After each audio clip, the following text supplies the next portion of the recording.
Yeah, I think from a budget and spending standpoint, the most important thing that we need to do is just be honest about what the numbers are. If you look at the last few years of state spending, we always end up in deficit territory. And in large part, it's because we've just got the wrong data that we're relying on going in.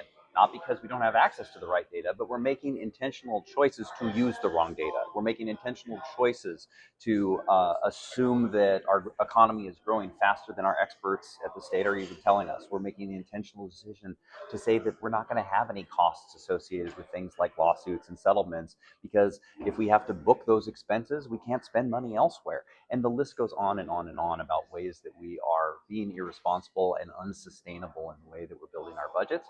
If we just fix those things, we won't head back to Olympia every year and need massive tax increases to backfill the budget. And we can actually put our state back on a more sustainable growth, which is also really valuable for the public sector, for the public that relies on public sector services.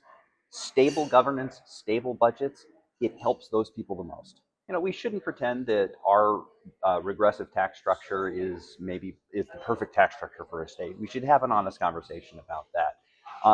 I do think the massive year-over-year increases, whether it's the capital gains tax at 7.7 and then the 9.9 and then the new millionaires tax or the income tax at 9.9, the thing that concerns me the most is so much, so fast over such a narrow tax base.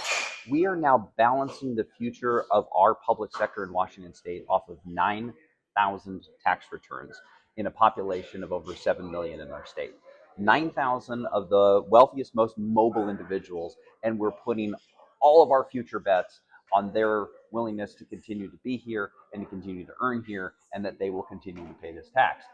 That is a huge that's a huge gamble, and it's not a sustainable one. And so wherever folks come down on the regressivity of the state's tax program, or where we might need new revenues for new state spending and new programs that are important, we cannot build a sustainable budget on a with a house of cards.